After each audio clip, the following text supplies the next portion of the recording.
무슨 말씀인지 이해가 되세요, 여러분들? 예수님을 잃어버린 사람들의 이야기입니다. 언젠가 한번 재벌의 아들이 자가용 경비행기를 몰고서 사막을 지나가다가 큰 폭풍을 만나서 불시착을 하게 되었습니다. 사막 한가운데서 불시착을 하고 나서 연락이 다 두절된 상태에서 그 아버지, 재벌 아버지는 대규모 수색단을 조직해가지고 사막을 샅샅이 뒤졌습니다. 근데 사막이 너무 커서 아무리 뒤져도 아들을 찾을 수가 없었습니다. 시간이 자꾸 흐르면서 사태가 위중해지는 것을 깨달은 아버지는 생각 끝에 전단지를 수백만 장을 만듭니다. 그리고 비행기를 수십 대 동원해서 그 사막 전체에다가 전단지를 뿌리는 것입니다. 그 전단지에는 사막 한가운데서 생존하는 법, 그런 것들, 그런 내용이 아니라 이런 내용이 적혀져 있었습니다. 사랑하는 아들 내 조나, 이 아버지가 너를 찾고 있다. 이 아버지는 너를 찾을 때까지 절대로 너를 포기하지 않을 것이다 라는 그런 내용을 적어서 사막에다 뿌렸던 것입니다. 한편 그 아들은 사막 한가운데서 공포와 절망과 고독과 굶주림과 그 목마름, 그 가운데서 생을 거의 포기할 뻔했는데 그러다가 그 전단지를 받아 읽게 됩니다. 내가 너를 찾을 때까지는 절대로 포기하지 않겠다라는 그 아버지의 전단지를 보고서 희망을 얻습니다. 그리고 그 아들은 희망의 끈을 놓치지 않고 그때부터 자신의 몸과 마음을 추스려서 장기간 기다릴 준비를 하는 것입니다. 그리고 끝내 아버지의 수색대를 만나서 구출이 되었다라는 그런 이야기입니다. 사실 우리가 인생을 살아가다 보면은 정말로 고독 가운데 있을 때가 있습니다. 나는 올바르게 내 길을 제대로 가고 있는데 사람들이 오해함으로 돌을 들어서 나를 칠 때도 있고, 내 경제적인 상황이 어려워서 정말 힘든 가운데 구걸조차 해야 할 때가 있고, 어떤 때는 내 몸이 말을 듣지 않아서 너무너무 절망과 낙담 가운데 있을 때가 있습니다. 그때 우리에게 가장 필요한 것은 누군가가 나를 포기하지 않고 끝까지 나와 함께 한다는 그런 확신이 너무도 필요한 것입니다. 사실 우리가 항상 사는 부부관계이지만 우리가 정말로 내 몸이 아플 때, 정말 내가 어려울 때, 그때 바로 내 옆에 내 아내가 있구나, 내 옆에 내 남편이 있구나 라고 느끼면은 그것이 정말로 큰 힘이 되는 것입니다. 우리는 이미 다 커서 성인이 되고 내 가정을 꾸리면서 살아가고 있지만 그럼에도 불구하고 세상이 다 나를 외면할 때라도 연로하신 내 부모님, 내 어머니와 내 아버지는 나를 끝내 믿고 나를 격려하며 나와 함께 하신다라는 그런 것들을 느낄 때 내가 그 나이 드신 부모님으로 인하여서 또한 새로운 힘을 얻는 것입니다. 우리가 기도를 많이 합니다. 그리고 기도가 무엇입니까, 여러분? 기도를 여러 가지로 설명할 수 있지만 기도의 가장 기본적인 에센스는 뭐냐면은 하나님이 나와 함께 하신다라는 것입니다. 이제 그 망망대해에서 바다 끝에 있을지라도, 내가 사막 한가운데서 내 존립 자체가 위태로운 지경에 있을지라도, 다 모든 사람이 나를 오해하고 있을지라도 그때도 하나님은 나를 포기하지 않고 나와 함께 하신다라는 것이 기도의 가장 파운데이셔널, 가장 기초적인 에센스인 것입니다. 오늘 본문은 정말 안타깝게도 끝까지 나를 포기하지 않고 함께 하시는 그 하나님, 그 예수님을 잃어버린 사람들의 이야기입니다. 그리고 오늘 본문을 통해서 우리는 어떻게 할 때 우리가 예수님을 잃어버릴 수가 있는 것인지, 또 어떻게 했을 때 그 잃어버린 예수님을 다시 찾을 수 있는 것인지, 그 내용을 아름답게 설명하고 있는 대목이라고 할 수 있겠습니다.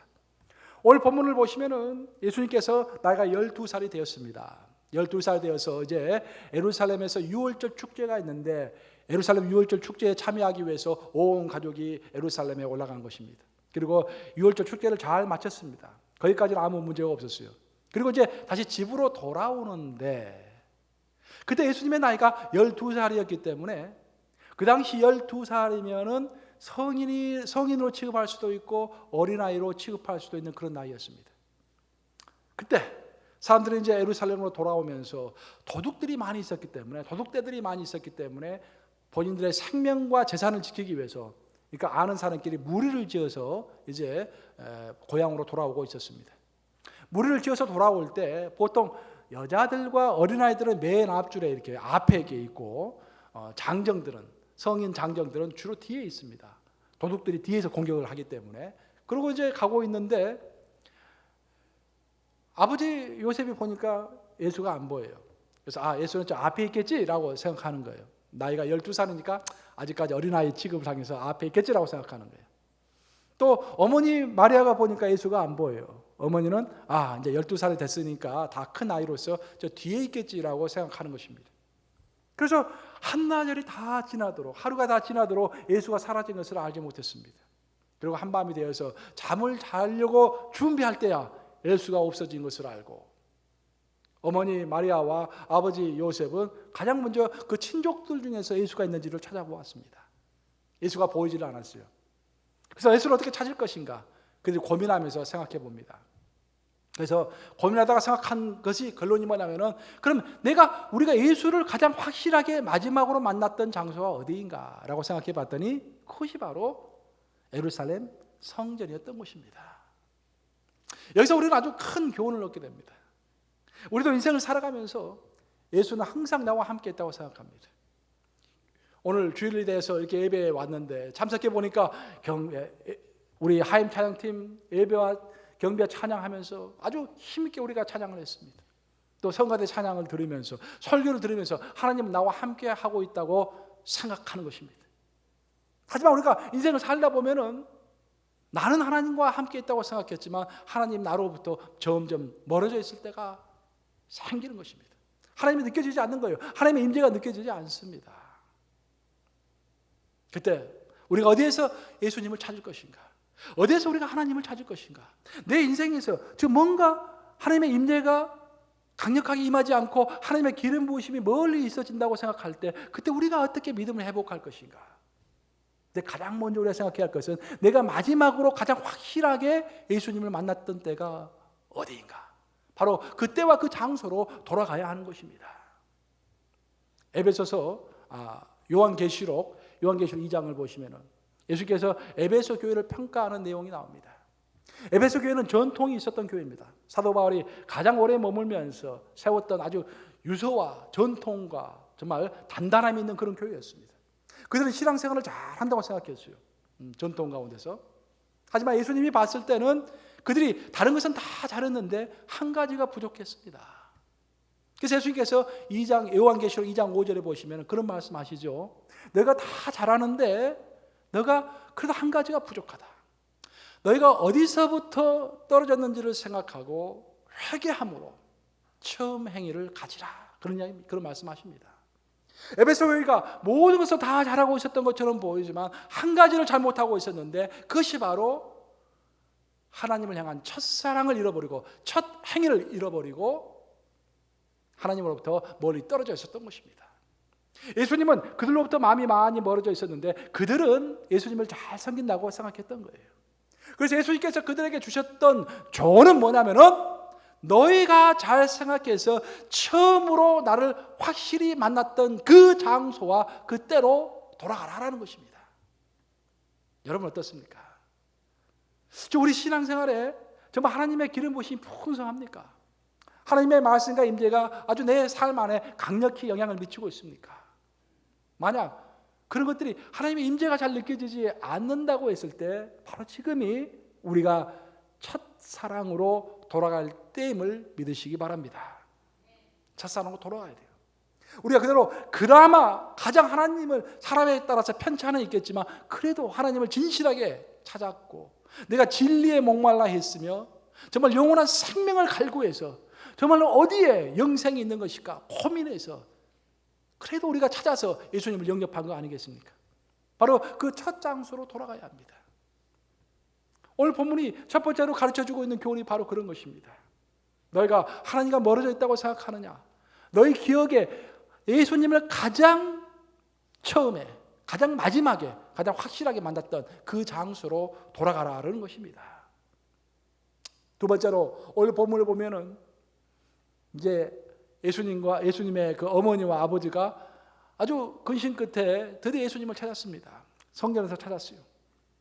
그래서 예수님께서 이제 어머니와 대화를 하시는데 어머니가 약간 꾸짖었어요. 내가 너를 근심해서 찾았노라라고 그렇게 말했습니다. 근데 예수님께서 뭐라고 말씀하십니까? 오늘 본문 보시면은 누가복음 2장 49절이죠. 누가복음 2장 49절을 한번 같이 읽어보겠습니다. 2장 49절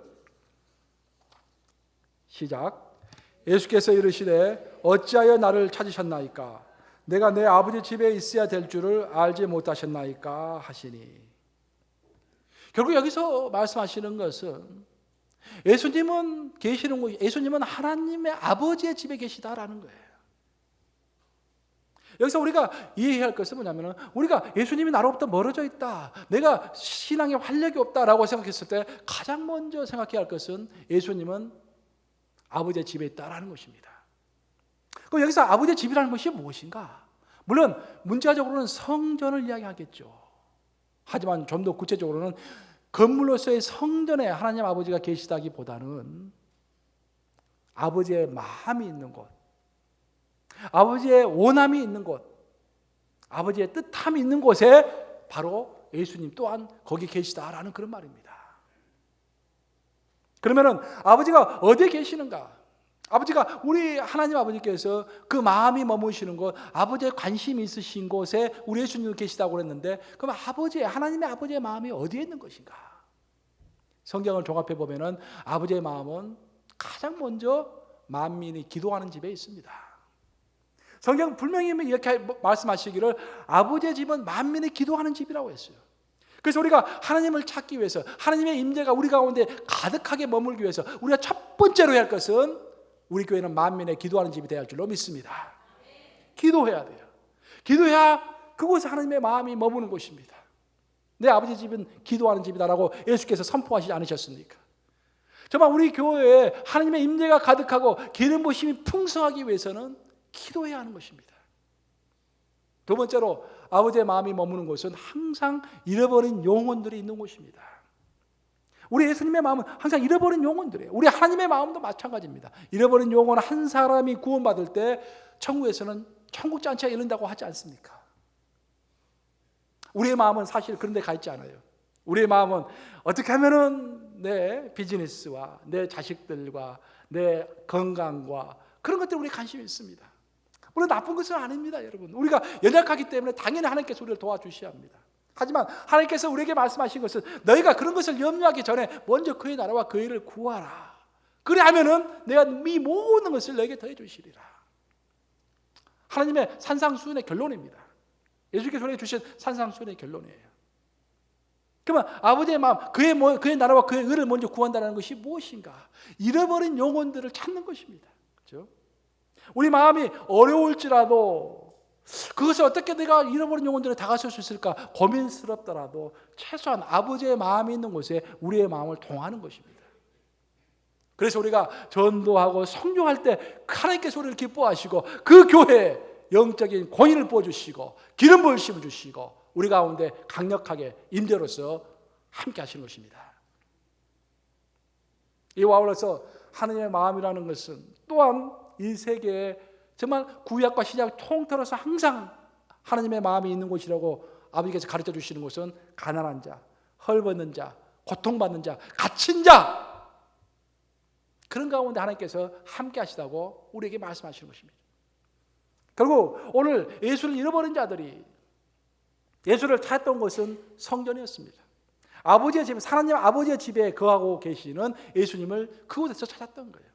우리 또한 마찬가지입니다. 어떻게 우리가 항상 예수님을 놓치지 않고 우리 가운데 우리가 예수를 붙들고 살 수 있을 것인가? 어떻게 우리 교회에 하나님께서 우리 교회가 기뻐하시는 교회가 되고 기름 부으심이 풍성한 교회가 될 것인가? 첫째는 무엇보다도 우리는 만민이 기도하는 집이 되어야 하는 것입니다. 두 번째는 우리는 항상 잃어버린 영혼들에게 관심을 가지고 전도와 선교에 힘써야 하는 것입니다.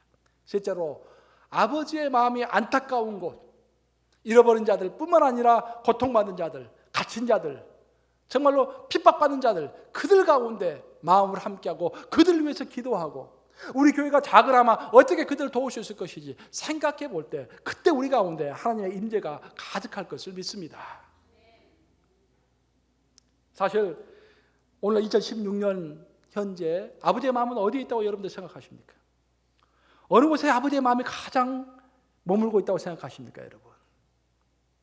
사실 바깥이 아무리 추워도요, 우리가 따뜻한 곳에 있으면 바깥의 추위를 잘 느낄 수가 없습니다. 우리는 따뜻한 곳에 있기 때문에 바깥이 추운 줄은 몰라요. 그래서 미국에서 신앙생활 하는 것이 쉽지가 않습니다.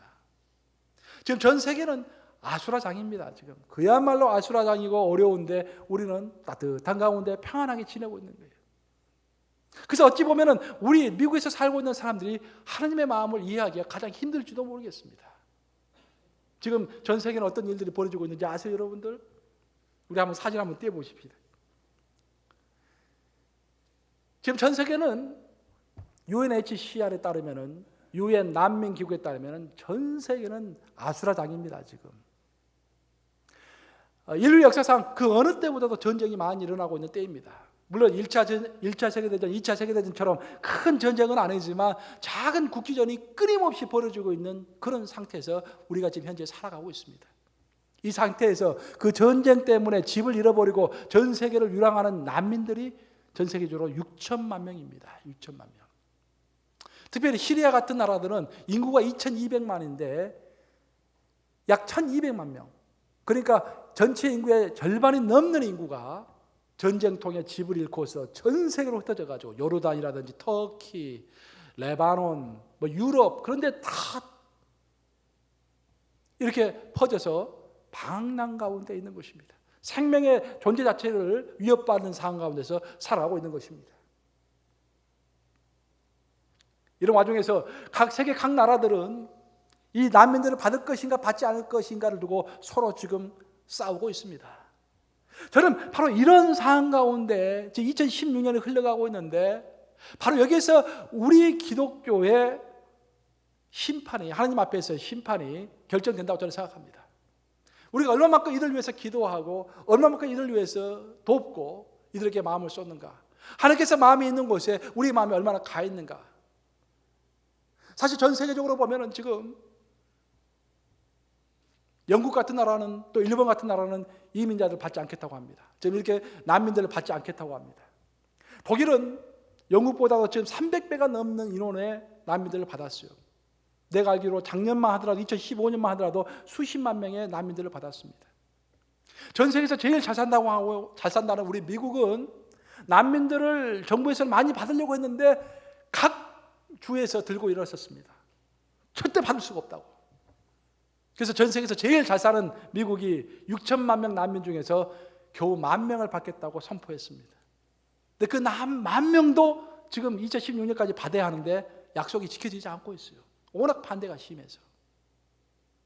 이런 가운데서 우리 기독인들이 무엇을 해야 할 것인지. 우리 아버지의 마음이 어디 있겠습니까, 여러분? 그렇죠? 우리가 많은 자식들이 10명이 되고 20명이 된다고 했을 때 잘 사는 자식들에게 마음이 더 많이 가 있을까요? 정말로 힘들고 굶주린 자식들에게 우리의 마음이 더 많이 갈까요? 저는 아버지의 마음이 바로 이런 곳에 있지 않을까라는 생각을 해보는 것입니다.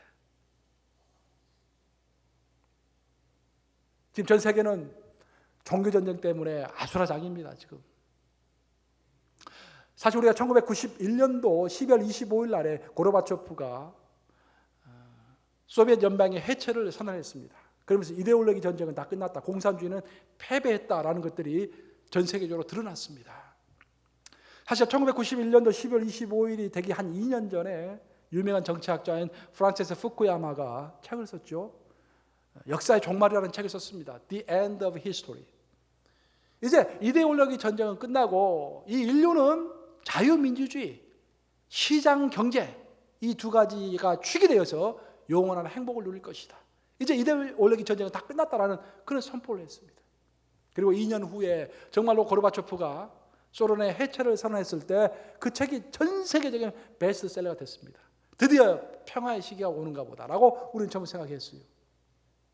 하지만 1993년도에 또 유명한 정치학자인 사무엘 헌팅턴이 문명의 충돌이라는 책을 썼죠.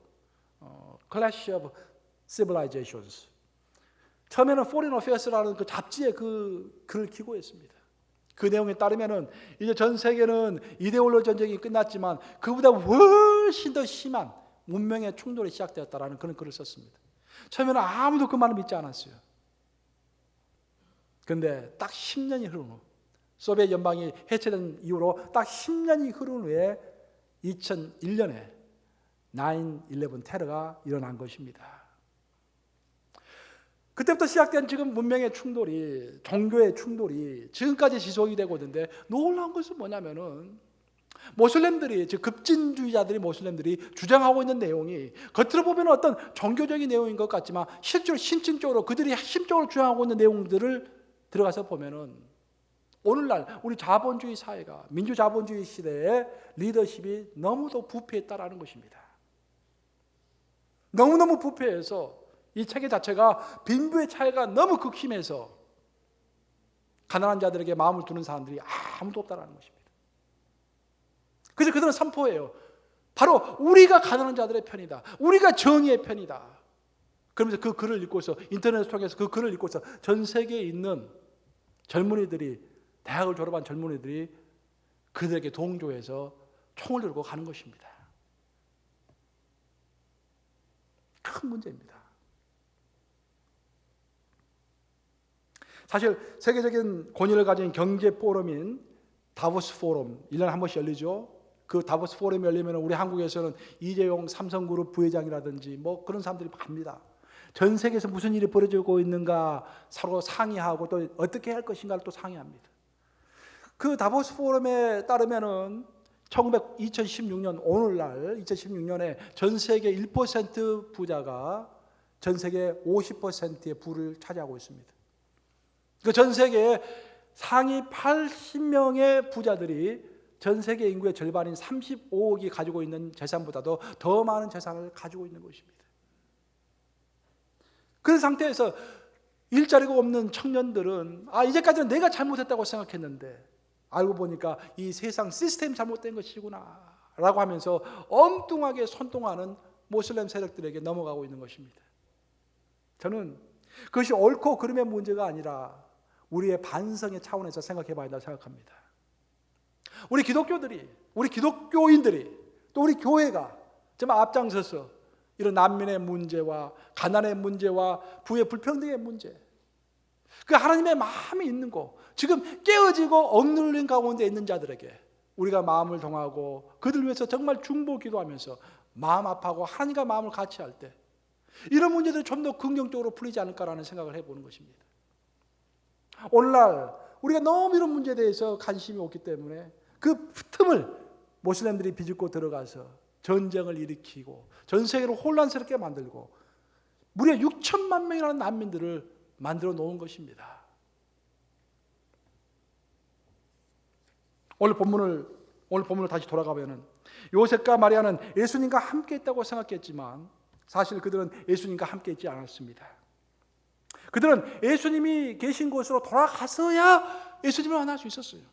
그리고 어머니 마리아가 예수님을 만났을 때 곧바로 했던 이야기가 무엇이냐면은 내 아버지와 내가 너를 근심하여 찾아노라 라고 고백하고 있습니다.